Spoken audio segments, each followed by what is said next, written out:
Hello guys, तो आपका स्वागत है आज के हमारे डे 3 में prelims beat the clock challenge. Okay, आज हम लोग क्या करेंगे, डे 3 करेंगे। आपको आज 2 मिनट का टाइमर ऊपर दिख रहा है, तो क्वेश्चन थोड़ा सा इससे पहले वाले में हम 1.5 मिनट का टाइमर दिया था, 1 मिनट 30 सेकंड। आज 2 मिनट का है, मतलब क्वेश्चन के लेवल उसी टाइप के रहने वाले हैं।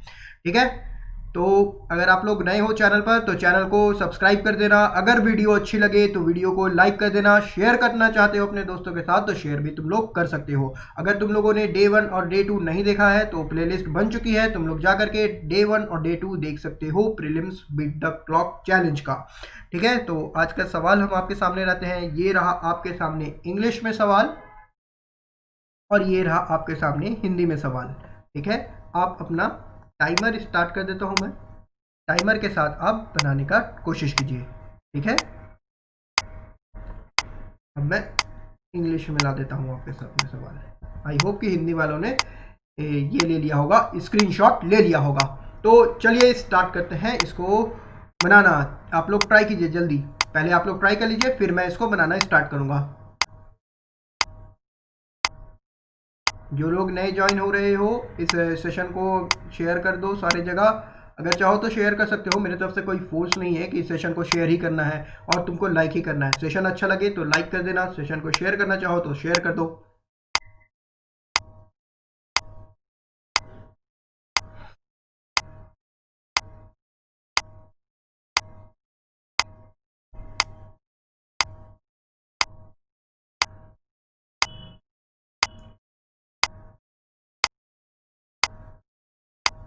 एक मिनट के और समय आपके पास बचा है।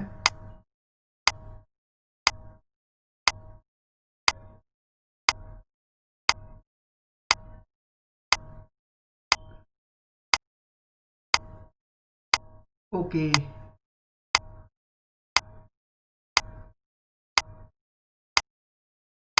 40 second more to go. 40 second और हैं आपके पास। हमारा पेड बैच लॉन्च हो गया है, जिसे पता नहीं है उसको हम बता दें कि हमारा पेड बैच जो है वो लॉन्च हो चुका है। और उस पेड बैच में आप लोग को कैसे क्या लेना है, ये आपको सब सारी चीज़ें नीचे डिस्क्रिप्शन बॉक्स में भी आपको उसके लिंक मिल जाएगा। आपको टेलीग्राम ग्रुप में भी उसका आपको लिंक मिल जाएगा। ठीक है, आज हम क्लास में थोड़ा डिस्कशन भी कर देंगे कि मेरा रीजनिंग का बैच आपको कैसे होगा, उसमें क्या हम पढ़ेंगे। ठीक है, 10 सेकेंड आपके पास और है। 10, 9, 8, 7, 6, 5, 4, 3, 2 और 1। ठीक है, तो चलो अब हम लोग इसको बनाने का ट्राई करते हैं। ठीक है, तो सबसे पहले क्या करेंगे, सबसे पहले हम लोग एक स्लाइड ले लेते हैं। ओके, चलो यहाँ पे सबसे पहले हम लोग देख लेते हैं कि ये क्या बोल रहा है। ठीक है, देखो क्या बोल रहा है। 6 person DFLN were born in 6 different days of the week starting from Monday and ending on Saturday। तो काफ़ी लोगों ने तो यही दिक्कत कर दिया होगा कि ये संडे तक ले लिया होगा, तो संडे तक नहीं लेना है, सैटरडे तक लेना है। ठीक है, each one of them has different number of books, सबके पास अलग अलग नंबर ऑफ बुक हैं। It is assume that no person other than those mention was born in the same week. तो मतलब यही लोग हैं जो कि इस वीक में बॉर्न किए हैं। ठीक है, अब यहां से क्या बोला, R was born after Wednesday but not on Friday. R जो है वेंसडे के बाद पैदा हुआ है, तो आर कहां आ जाएगा, आर जो है वो आपको या तो थर्सडे में आएगा या फिर आपको सैटरडे में आएगा, क्योंकि संडे तो हमारे पास है नहीं। Only 2 person were born after R and the one who has 40 years। R और 40 years के बीच में 2 person है, तो R यहां लिखा, 40 years यहां लिखा और यहां पे 2 person का गैप लिखा। As many person were born after S as before the one who has 40 years। S के बाद जितने पर्सन पैदा हुए हैं, देखो इस सेंट को कैसे लिखेंगे मैं, एस के बाद जितना लोग पैदा हुए हैं उतने ही लोग 40 से पहले पैदा हुए हैं। ठीक है, यहां तक ये बातें क्लियर है आपको। No one was born between S and S, S and N के बीच में कोई नहीं आया है। तो मतलब क्या केस बनेगा, या तो एन एस के ऊपर आ जाएगा या फिर एन एस के नीचे आ जाएगा। Only 2 person were born between N and the one who has 35 years. N और 35 ईयर्स के बीच में आपको कितने पर्सन बॉर्न हुए हैं, 2 person बॉर्न हुए हैं। D does not have 35 books, तो डी जो है उसके पास 35 बुक्स नहीं है। तो देखो यहाँ 35 लिखा है ना, इसी को क्रॉस करके डी लिख दो, अलग से हिंट बनाने की जरूरत नहीं है, थोड़ा पेज हमको बचा करके चलना है। Only one person was born between the one who has 35 books and the one who has 53 books. 35 और 53 के बीच में सिर्फ एक पर्सन बॉर्न हुए हैं। और क्या बोल रहा है, D has odd number of books. ठीक है, डी के पास ऑड नंबर ऑफ बुक्स है, L has 10 more books than D. तो डी के पास ऑड नंबर ऑफ बुक्स है, जो एल जो है उसके पास डी से 10 बुक कम होंगे। क्यों कम होंगे, यहाँ क्या लिखा है, L has 10 more books than D, 10 books ज्यादा होंगे। तो डी के पास जितने बुक्स हैं, अगर हम इसमें 10 अगर ऐड कर दे तो हमें एल के बुक्स मिल जाएंगे।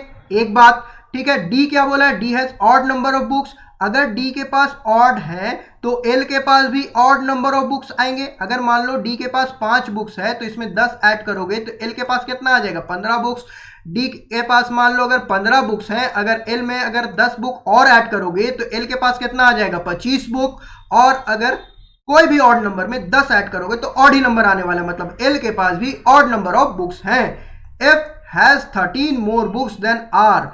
एफ के पास कितने बुक्स हैं, आर से 13 ज्यादा बुक है।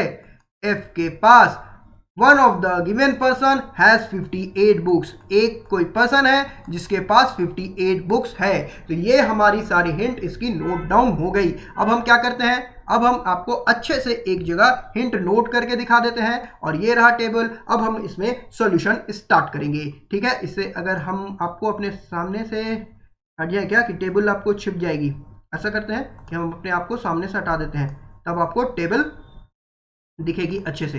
तो चलो स्टार्ट करते हैं सॉल्यूशन। सॉल्यूशन क्या है, सबसे पहले तो मंडे यहाँ लिखो, यहाँ क्या लिखो, ट्यूसडे लिखो, यहाँ क्या लिखो, वेंसडे लिखो, यहाँ क्या लिखो, थर्सडे लिखो, और यहाँ क्या लिखो, फ्राइडे लिखो, और यहाँ क्या लिखो, सैटरडे लिखो। तो ये सैटरडे तक लोग हो गए। अब हमको क्या बोला था कि आर जो है वेंसडे के बाद है, 2 पॉसिबिलिटी आ रही थी, थर्सडे और सैटरडे। तो आर को प्लेस कर दो थर्सडे और आर को प्लेस कर दो, आप कहाँ प्लेस करो, सैटरडे, क्योंकि हमको पता है कि फ्राइडे में आर नहीं है, ये हमको बोला है। आर और 40 के बीच में 2 पर्सन है, तो इसके वाले केस में तो नीचे जा नहीं सकते हो, आर 1-2 पर्सन, 40 वाला यहाँ आ जाएगा। यहाँ है आर 1-2 पर्सन, 40 वाला यहाँ आ जाएगा। एस के नीचे 40 के ऊपर जितने हैं उतने ही एस के नीचे है। तो यहाँ देखो 40 के ऊपर तो कोई नहीं है, यहाँ मंडे से स्टार्ट हो रहा है तो एस के नीचे भी कोई नहीं आएगा। यहाँ देखो 1-2 पर्सन 40 के ऊपर है तो 1-2 पर्सन एस के भी नीचे आएंगे। तो ये भी हिंट हमने पुट कर दी। एस और एन के बीच में कोई नहीं है, तो इस वाले केस में एन तो मेरा यहीं आ जाएगा, है ना, एन तो मेरा यहीं आ जाएगा इस वाले केस में। लेकिन इस वाले केस की बात करें तो एक और बन रहा है। तो प्रीलिम्स में जब भी इस तरह का रहे तो आप केस पॉसिबिलिटी बना सकते हो। ठीक है, उतना सोचने का जरूरत नहीं है।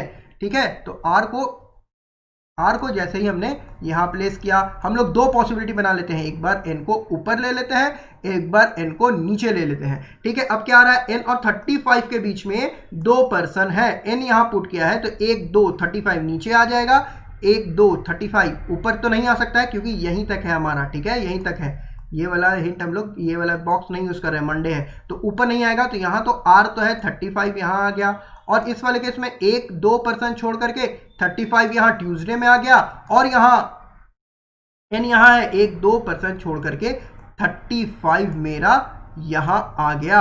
अब 35 और 53 के बीच में 1 पर्सन है, 35 यहाँ है तो 53 यहाँ आ जाएगा, 35 यहाँ है तो 53 यहाँ आ जाएगा, और इस वाले केस में 35 यहाँ है तो 53 यहाँ आ जाएगा। ठीक है, 53 यहाँ आ गया। डी अब क्या, अब इस यहाँ पे अब आगे कैसे हिंट बढ़ाओगे, यहाँ तक तो जल्दी जल्दी पुट करते हुए आ गए, अब कैसे यहाँ से हिंट बढ़ाओगे। अब देखो यहाँ से हम लोग इस वाले केस की बात करते हैं, केस 1 की। अगर हम केस 1 की बात करें तो देखो एफ कितना है, आर से 13 ज्यादा है, यहाँ हमको आर पता है तो एफ कितना आ जाएगा, 13 ऐड करो 53 में, 53 प्लस 13 करो, 53 प्लस 13 करो कितना आएगा, 3 प्लस 3 6, 5 प्लस 1 6, तो एफ कितना आया 66। मतलब इस वाले हिंट की अगर हम बात करें 1 की, तो आपको कोई ऐसा जगह चाहिए जहां पे नंबर भी खाली हो और प्लेस भी खाली हो। तो कौन सा जगह आ रहा है इस वाले केस में, चलो हम पेन अप चेंज कर रहे हैं। एफ, अच्छा चलो ब्लैक ही रख लेते हैं शायद दिखे नहीं तुमको। एफ यहां आ जाएगा, एफ और कितना आएगा 66 आएगा। ठीक है, अब देखो अब क्या पुट कर सकते हो, डी भी ऑड है, एल भी ऑड है, तो अगर तुम डी को यहां पुट करना चाहोगे इस वाले केस में, तो एल कितना आएगा 45 आ जाएगा। डी को अगर 35 पुट करोगे तो एल कितना आ जाएगा, एल आ जाएगा 45, है ना। डी से 10 ज्यादा है तो 45 की जगह फिर तुमको कुछ ऐसी जगह चाहिए होगी जहां पे तुमको एल को पुट करना होगा और उसके साथ नंबर भी चाहिए। तो ऐसा कोई भी जगह नहीं मिल रहा है और कोई भी तुम जगह इसको पुट नहीं कर सकते हो, तो ये वाली पॉसिबिलिटी तुम्हारी एलिमिनेट हो गई।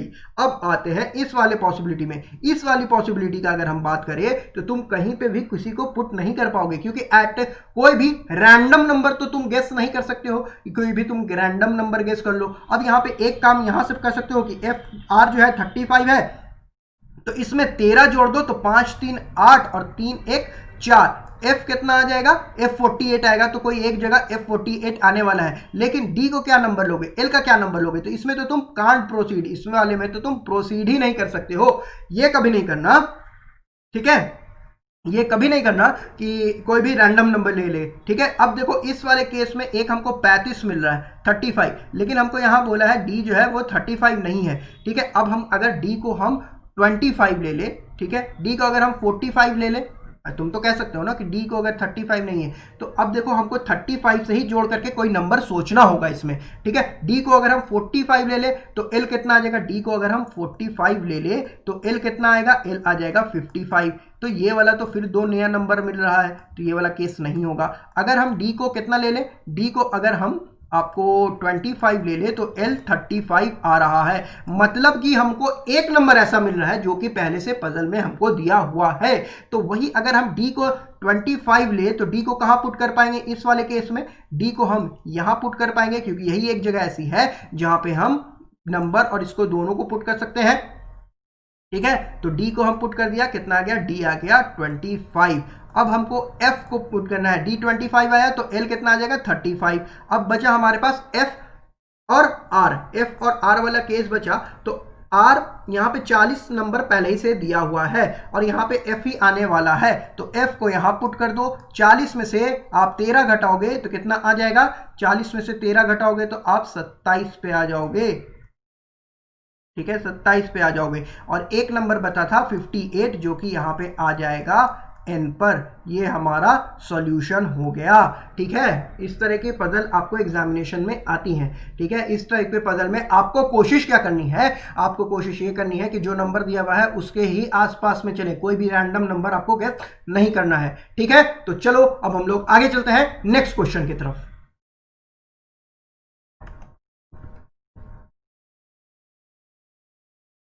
इस वाले क्वेश्चन में हम आपको 20 सेकंड देंगे।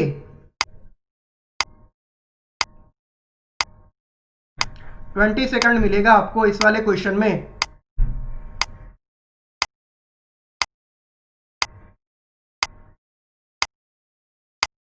तो चलो हम लोग स्टार्ट करते हैं। थोड़ा 20 सेकंड से आपको, चलो ज्यादा ही मिल गया होगा थोड़ा आई गेस। चलो देखते हैं, हम लोग इसको स्टार्ट करते हैं। चलो ये क्या बोल क्या रहा है ये क्वेश्चन, ये क्वेश्चन ये बोल रहा है using the first letter. First letter कौन सा है, एम, और कौन सा है सेकंड लेटर ए, और कौन सा है सिक्स लेटर, 3 और 3 6, एन, और क्या है सेवेंथ लेटर, मतलब क्या है M A N E, M A N E हमको मिला है। और हमको क्या बोला है, हमको बोला है कोई भी एक आप इसमें ऐसा शब्द बनाइए जो कि मीनिंगफुल हो, और अगर वो जो मीनिंगफुल हो तो उसका second letter from the left क्या होगा, सेकंड लेटर फ्रॉम लेफ्ट। तो मेन देखो एक लेटर तो यही बन रहा है मीनिंगफुल। मेन मतलब क्या होता है, घोड़े लोग का जो वो बाल वगैरह होता है ना, घोड़े या शेर, बब्बर शेर का जो बाल वगैरह होता है उसको कहते हैं मेन। एक तो वो मिला, और एक बहुत अच्छा तुम लोग यहाँ से गेस कर पा रहे होगे कि N A M E, name. एक तो हमको ये मिला, एक मेन मिल गया, एक नेम मिल गया, एक और क्या हो सकता है, देखो M E A N, mean, M E A N, mean. अब देखो जैसे ही तुमको इतना मिला ना, तो यहां से तुम more than one word, more than one such word can be form, इस पे तुम टिक कर सकते हो। या एक देखो ऐसे और भी एक वर्ड मिल रहा है, A M E N, M N. तो 4 वर्ड हमको यहाँ मिल रहे हैं। तो हमको मतलब नहीं है कि कितना वर्ड मिल रहा है, यहाँ मिला कि हमको एक से ज्यादा वर्ड मिल रहा है, तो उसको हम लोग टिक करेंगे, ठीक है। तो नेक्स्ट क्वेश्चन पे अब हम लोग चलते हैं। 2 मिनट का टाइमर हम आपको देते हैं इस क्वेश्चन में।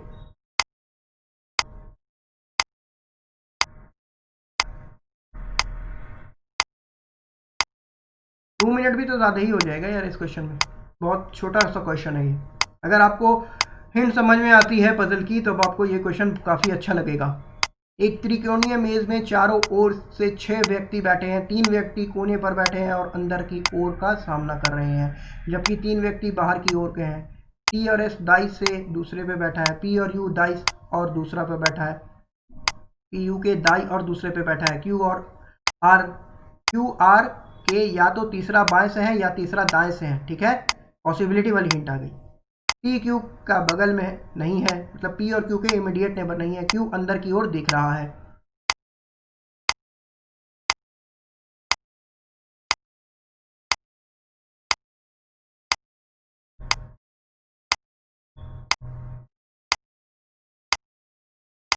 ट्राई कीजिए इस क्वेश्चन को आप लोग।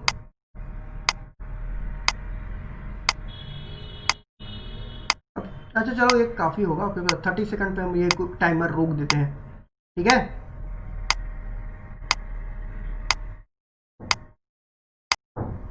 पे जाएगा, हम टाइमर रोक देते हैं तुमको, फिर हम ये क्वेश्चन हम लोग सॉल्व करेंगे। ठीक है,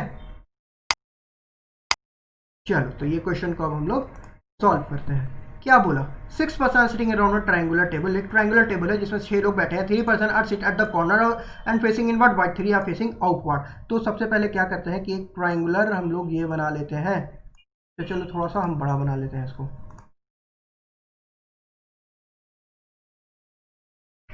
सबसे पहले एक ट्रायंगुलर मेज बना लिया हम लोगों ने। क्या बोला, T sit second to the right of U. T जो है यू के सेकंड टू द राइट में है। ठीक है, टी जो है second to the right of S के है। एस यहाँ लिखा, इसके सेकंड टू द राइट में टी आया, 2R। और क्या बोला, P sit second to the right of U. P जो है यू के सेकंड टू द राइट में आया। यू के कितना आया, सेकंड टू द राइट में आया। और Q sit either third to the right और थर्ड टू द लेफ्ट, मतलब क्यू कहाँ आ जाएगा, third to the right. R यहाँ प्लेस किया और क्यू कहाँ आ जाएगा, और क्यू जो है आपको आर के थर्ड टू द लेफ्ट में आएगा, है ना। तो ये हमको ये बोला कि थर्ड टू द लेफ्ट है या फिर थर्ड टू द राइट है। ठीक है, 3L क्या बता रहा है, थर्ड टू द लेफ्ट, और 3R क्या बता रहा है, थर्ड टू द राइट। फिर आगे क्या बोला है, Q is not an immediate neighbour of P। Q जो है वो P का इमीडिएट नेबर नहीं है। और क्या बोल रहा है हमें, Q फेसेस इनसाइड। तो हमको क्या बोला था कि 3 person sit at the corner and facing inside, मतलब कॉर्नर वाले जो हैं, कॉर्नर वाले जो पर्सन हैं, कॉर्नर वाले जो पर्सन है वो इनसाइड देख रहे हैं। ये तो हमको ये डिफिनेट दिया है इसने। और ये जो है ये बाहर देख रहे हैं। ठीक है, ये लोग जो है ये बाहर देख रहे हैं। ठीक है, तो अब देखो हम किसको पुट कर सकते थे। सबसे पहले तो Q को पुट कर दो कि Q जो है इनसाइड देख रहा है। एकदम डेफिनेट हिंट थी कि Q फेसेस इनसाइड। ठीक है, यहां तक हमने पुट कर दिया इसको। और फिर अब देखो Q जो है R के थर्ड राइट में है। देखो अब हिंट क्या बोला है, देखो हम तुम्हारे सामने आते हैं थोड़ा। ठीक है,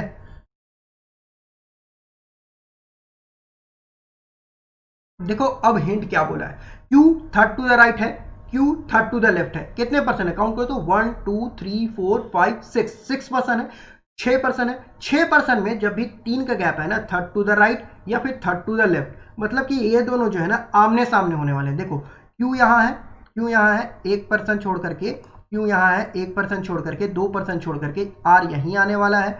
अब यहाँ इनसाइड देख रहा है तो ये क्या है, ये फर्स्ट राइट सेकंड राइट है। और यहाँ देखो Q यहाँ है तो first left, first right, first left, second left, R यहाँ आने वाला है। ठीक है, तो मतलब Q जो यहाँ है इस तरफ से बढ़ो या फिर इस तरफ से बढ़ो, Q R के सामने ही आने वाला है। तो इस वाले हिंट से आपको ज्यादा घबराने की जरूरत नहीं थी। देखो Q यहाँ है, ये पर्सन इन देख रहा है, इन मतलब इधर ये राइट है, इधर लेफ्ट है, फर्स्ट लेफ्ट सेकंड लेफ्ट, आपको R यहां आ जाएगा। और Q यहां दिख रहा है, first right second right, R यहां आ जाएगा। ठीक है, तो R हम लोग पुट कर दिया, Q हम लोग पुट कर दिया। ठीक है, अब हम लोग क्या पुट कर सकते हैं, अब देखो हम लोग क्या पुट कर सकते हैं। अब हमको बचा है कि U और P के बीच में सेकंड टू द राइट में है और ये सेकंड टू द राइट में, मतलब इन लोगों के बीच में एक पर्सन है। ठीक है, अब अगर तुम पुट करना चाहो तो तुम्हारे पास बस एक ही पॉसिबिलिटी आएगी, जो कि तुम अगर यू देखो P तो तुम यहां नहीं पुट कर सकते हो, क्योंकि इमीडिएट नेबर में P को नहीं पुट कर सकते हो। P या फिर यहां आएगा, P या फिर यहां आएगा। P जो है U के सेकंड टू द राइट में है। ठीक है, U के यहाँ सेकंड टू द राइट इसका केस में तो बनेगा नहीं यहाँ पे। तो आप अगर u को यहाँ प्लेस करोगे तो ये इनसाइड दिख रहा है ना, फर्स्ट राइट सेकंड राइट यहाँ आ जाएगा। तो u को तुम यहाँ प्लेस करोगे, first right second right, p तुम्हारा यहाँ आ जाएगा। अब एक पर्सन बचा तुम्हारा क्या, s और t, s को और t को पुट कर दो, s को यहाँ पुट कर दो, first right second right, t तुम्हारा यहाँ आ जाएगा। ये हुआ तुम्हारा इसका सॉल्यूशन, ठीक है। चलो तो अब हम लोग नेक्स्ट क्वेश्चन पे मूव करते हैं जो कि सिलोजिज्म्स के क्वेश्चन रहेंगे। यहाँ पे हम अपने आप को सामने सटाएंगे क्योंकि फिगर जो है वो आपको छुप जाएगा फिर मेरे से।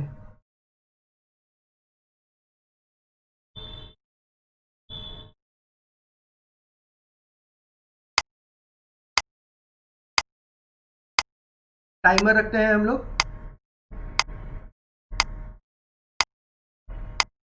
10 to 15 सेकंड का टाइमर रखते हैं, 15 सेकंड का टाइमर रखते हैं इसमें, ठीक है। ओके चलिए तो अब हम लोग इसके सॉल्यूशन की तरफ चलते हैं। अब जहां तक इसके सॉल्यूशन की अगर हम बात करें, ठीक है, अगर हम इसके सॉल्यूशन की बात करें तो क्या हमको क्या बोला है, सबसे पहले हम लोग वेन डायग्राम से ही स्टार्ट करेंगे। तो सम जैम आर जेब्रा बोला है, कुछ जैम जो है वो क्या है, जेब्रा है, ठीक है। और क्या बोला है, some zebra are jaw, some zebra are jaw. ओहो चलो इसको हम अच्छे से बना देते हैं, सम जेब्रा। टैबलेट में थोड़ी सी दिक्कत आ गई, इसी वजह से आपको मेंस की अभी क्लास नहीं मिल पा रही है, ठीक है। हालांकि ये क्वेश्चन आपको जो हम दे रहे हैं ये आपके कॉन्सेप्ट काफी बिल्ड कर रहा होगा। सम जेब्रा और jaw, no jaw is jam, ठीक है। अब देखो जॉ भी यही है, जेम भी यही है, इन दोनों को क्रॉस कर दो, इन दोनों को क्रॉस कर दो। कंक्लूजन क्या बोला है, फर्स्ट है, ये कंक्लूजन सेकंड है, ठीक है, फर्स्ट सेकंड है। तो फर्स्ट क्या बोला, सम जेब्रा और नॉट जॉ। तो देखो जेब्रा का ये वाला पार्ट, जेब्रा का ये वाला पार्ट कभी भी जॉ पे तो नहीं जाएगा, तो ये वाली पॉसिबिलिटी सही होगी। ऑल जॉ इज जेब्रा, सारे के सारे जॉ जेब्रा हो जाए, ये एक पॉसिबिलिटी है। तो देखो ये सारे के सारे जॉ, जॉ का मतलब ये सारे के सारे क्या हो जाए, जेब्रा हो जाए। तो आ ही सकता है सारे के सारे जेब्रा, जेब्रा का सर्किल अगर हम इस तरीके से बनाते हैं तो सारे के सारे जेब्रा हमारे जॉ आ जाएंगे। देखो सिलोजिज्म्स आपको कैसे पढ़ना है, क्या पढ़ना है, हमारा एक पूरा पेड कोर्स लॉन्च हो रहा है जिसमें आपको बेसिक से आपको पढ़ाएंगे सिलोजिज्म, एकदम बेसिक से हम स्टार्ट करेंगे, कितने टाइप के सेंटेंस है सिलोजिज्म में, आपको जितने हम टॉपिक अभी आपको आज के क्लास में हम बताएंगे कि कैसे कैसे सारा चीजें होने वाला है। जब भी आप पढ़ोगे सिलोजिज्म्स तो आपको फिर कभी दिक्कत नहीं होगी। ये रहा आपके सामने दूसरा क्वेश्चन को ट्राई कर लो, फिर आज के लास्ट में हम लोग बात करेंगे पेड कोर्स के बारे में। अभी हम लोग और सवाल भी करेंगे आज के क्लास में, ओके ठीक है। चलो ट्राई करो क्वेश्चन को।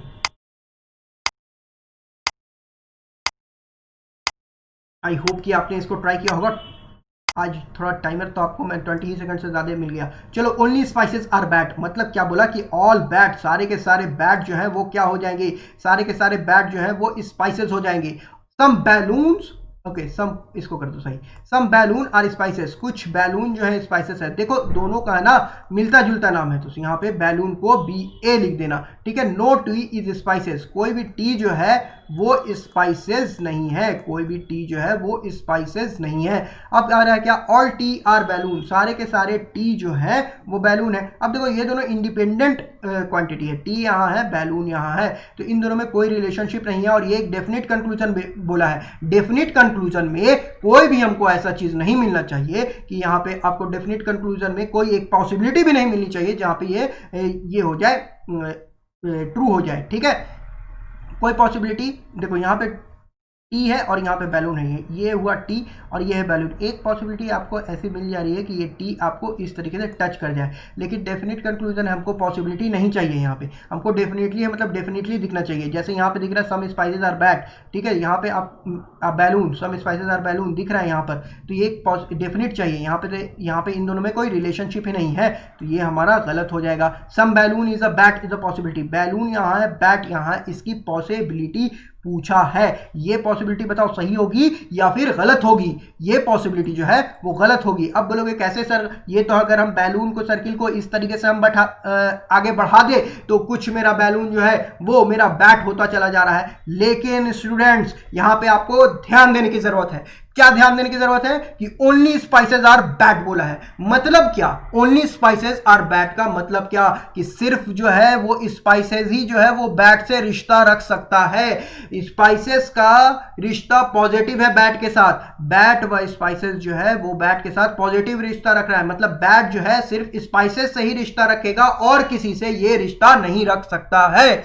ठीक है, अब जब आपको कंक्लूजन बोल रहा है कि सम बैलून इज अ पॉसिबिलिटी, तो सम बैलून इज अ पॉसिबिलिटी आप नहीं रख सकते हैं। क्यों? क्योंकि बैड जो है वो तो सिर्फ स्पाइसेस से रिश्ता रख रहा है, बैलून से नहीं रखेगा, तो यहां पे आपका ये पॉसिबिलिटी भी गलत हो जाएगी, तो आपका नाइदर नॉर इसका आंसर हो जाएगा। ठीक है, क्वेश्चन नंबर 3 पे चलते हैं। इसका सवाल आप नीचे कमेंट, इसका जवाब आप नीचे कमेंट बॉक्स में दीजिएगा। देखो ये 1 नंबर हुआ, ये 2 नंबर पॉसिबिलिटी हुआ और ये 3 नंबर पॉसिबिलिटी हुआ। ये 1, एक मिनट इसको हम अच्छे से लिख देते हैं, ये हुआ 1, ये हुआ 2 और ये हुआ 3। इसका जवाब आप लोग नीचे दीजिएगा। ठीक है, नेक्स्ट पे चलते हैं हम लोग। अब देखो एक पूरा पेड कोर्स हम लोगों का लॉन्च होने वाला है। ठीक है, अब देखो उसमें कैसे कैसे मैंने डिजाइन किया है अपना रीजनिंग का सेक्शन। देखो हम जो तुमको पढ़ाएंगे वो तुमको एकदम एग्जाम के हिसाब से पढ़ाएंगे जो एग्जाम में आएगा।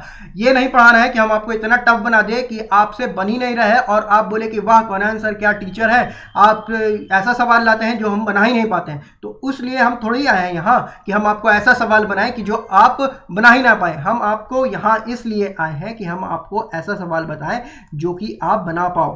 ठीक है, ठीक है, हम यहाँ पे आपके सामने इसलिए आए हैं कि आप जो हम सवाल बताएं आपको वो आप एग्जामिनेशन में बना पाओ। आजकल काफी होता है कि काफी टफ सवाल आपको बता दिए जाते हैं जो कि आप अगर मॉक दे रहे हो तो 40 नंबर 50 नंबर 55 नंबर में अटक जा रहे हो और वो आप समझते हो कि काफी टफ है, काफी अच्छा है, कि हमसे क्वेश्चन बन ही नहीं रहा है, मतलब कि मॉक्स बहुत अच्छा है। वो मॉक्स अच्छा नहीं होता है जिससे आपका क्वेश्चन नहीं बने। वो मॉक्स अच्छा होता है, वो टीचर अच्छा होता है जो आपको एग्जामिनेशन में जो आने वाला है वो पढ़ाए ताकि आप एग्जामिनेशन में अच्छे से परफॉर्म कर पाए। ठीक है, मेरे स्टूडेंट्स पहले भी सिलेक्शन ले चुके हैं। ठीक है, जो लोग पहले से जानते हैं मुझे उनको पता होगा, मैं काफी शेयर भी कर चुका हूं आपके साथ उनका स्क्रीनशॉट कि सर मेरा सिलेक्शन हुआ। तो अगर आप लोग को पेड बैच लेना है तो आप लोग ले सकते हो। कैसे डिजाइनेशन रहेगा, क्लास का कैसे डिजाइन रहेगा, देखो सबसे पहले दिन हम आपको इनइक्वालिटी पढ़ाएंगे, फिर पूरा सिलॉक्स पढ़ाएंगे और कोई भी टॉपिक हम पढ़ाएंगे तो बिल्कुल बेसिक से स्टार्ट करेंगे, क्योंकि कुछ स्टूडेंट्स ऐसे होंगे जो कि बिल्कुल नया तैयारी कर रहे होंगे। तो आपको बिल्कुल बेसिक से स्टार्ट करेंगे और हाँ आपको उतना पढ़ाएंगे जितना आपको एग्जामिनेशन में काम आएगा। अभी आरआरबी पीओ है तो आरआरबी पीओ ही आपको क्रैक करना है। ठीक है, तो हम आपको पूरा उतना पढ़ाएंगे एग्जाम लेवल तक का, फिर डायरेक्शन डिस्टेंस पढ़ाएंगे, फिर ब्लड रिलेशन पढ़ाएंगे, उसके बाद ऑर्डर एंड रैंकिंग है। ऑर्डर रैंकिंग 22 तारीख को है, फिर कोडिंग डिकोडिंग है, डाटा सफिशिएंसी है, अल्फा न्यूमेरिक सीरीज है, मशीन इनपुट आउटपुट है। तो ये नहीं समझना कि एक दिन हम लिखा है तो उस एक दिन में पूरा टॉपिक कवर कर देंगे। अगर आपको डाउट रही तो उसको हम मर्ज भी कर सकते हैं, टॉपिक पूरा आपकी सहूलियत के हिसाब से चलेगा। तो ये तुम लोग देख लो, यहाँ पे कुछ एक्स्ट्रा मैंने रखा है जो कि जो पेड बैच में आएंगे उनको इसका पता चलेगा। 1 तारीख से हम लोग फाइनल पंच स्टार करेंगे, स्कोर बूस्टर सेशन करेंगे। 1 तारीख से स्कोर बूस्टर सेशन हम लोग कवर करेंगे। 31 तारीख तक हम लोग जितने सारे टॉपिक हैं उस टॉपिक को कवर कर लेंगे और फिर हम लोग 1 तारीख से स्कोर बूस्टर सेशन करेंगे। स्कोर बूस्टर सेशन क्या है, आप लोग आइएगा बैच में तो आपको वहां पता चलेगा कि स्कोर बूस्टर सेशन क्या है। ठीक है, देखो यहाँ पे तुमको हम पूरा अच्छे से नाम दिखा देते हैं। अभी हम सामने से हटके देखो, यहाँ पे तुमको लिखा हुआ है स्कोर बूस्टर सेशन 1। तो स्कोर बूस्टर सेशन क्या है ये तुमको पूरा पेड बैच में मिल जाएगा। तुमको काफी ज्यादा फीसेस भी नहीं रखी गई हैं, तुमको सारी ये फीसेस का मैथ का अलग कोर्स है, रीजनिंग का अलग कोर्स है, कंबाइंड कॉम्बो भी है। ठीक है, 1500 का कंबाइंड कॉम्बो है। अगर इंडिविजुअल कोर्स की बात करें तो 750 का इंडिविजुअल कोर्स है। अगर कॉम्बो की बात करें तो 1500 का आपको पूरा कोर्स है। अगर तुम लोग चाहो तो इसको अवेल कर सकते हो। ठीक है, अगर भरोसा है, अगर मेरे पढ़ाने का तरीका तुम लोग को अच्छा लग रहा है, अगर तुमको भरोसा है कुरान सच हम पढ़ेंगे तो एग्जामिनेशन में अच्छा नंबर स्कोर करेंगे, तो तुम अपने दोस्तों को भी शेयर करना कि यहाँ एक चल रहा है 750 का रीजनिंग का कोर्स है, पूरा कंबाइंड कोर्स 1500 रुपए का है। अगर तुम लोग चाहो तो इस कोर्स को ले सकते हो। 10-9 तक आपको हम लोग पूरा क्लास देंगे। ठीक है, तो हम आपको इतना पढ़ा देंगे कि आपको एग्जामिनेशन में किसी तरह की भी दिक्कत नहीं हो। आज का भी तुमको सेशन अच्छा लगा हो तो लाइक कर देना, इस सेशन को अपने दोस्तों के साथ शेयर कर देना। ओके। तो चलो आज का सेशन हम एंड करते हैं। कैसे आपको कोर्स लेना है, सारी चीजें आपको नीचे डिस्क्रिप्शन बॉक्स में मिल जाएगी। ये देखो, तुमको एक बार मेंस का भी हम पूरा दिखा देते हैं, मेंस का भी लिखा हुआ है सारा चीज आपको यहाँ पर, ठीक है। पजल लिखेंगे, सिलोजिम्स करेंगे, हाई लेवल के डायरेक्शन डिस्टेंस करेंगे, कोडेड करेंगे, पजल करेंगे, कोडेड ब्लड रिलेशन करेंगे, कोडेड इनइक्वालिटी करेंगे। तो सारे तरह के क्वेश्चन हम लोग करने वाले हैं, ठीक है। तो अब हम इस क्लास को यहीं पे वाइंड अप करते हैं। किसी तरह की क्वेरी रहेगी आप नीचे टेलीग्राम ग्रुप में ज्वाइन कर लीजिएगा। टेलीग्राम ग्रुप में हम लोग एक्टिव रहते हैं, आपको वहां से सारी चीजें आपको असिस्ट हो जाएंगी। यहाँ आपको नंबर वगैरह भी दिए हुए हैं, तो आप यहाँ से भी कर सकते हैं। 18 अगस्त 2020 से हमारा पहला क्लास इनइक्वालिटी का स्टार्ट हो जाएगा। तो आई होप कि आपको आज का क्लास पसंद आया होगा। हम लोग फिर मिलते हैं नेक्स्ट वीडियो के साथ। All the best guys for your upcoming examinations. Channel पर नए हैं तो चैनल को सब्सक्राइब कर देना, वीडियो अच्छी लगी हो तो वीडियो को लाइक कर देना। ओके, चलो हम लोग फिर मिलेंगे नेक्स्ट वीडियो के साथ। All the best guys for your upcoming examination.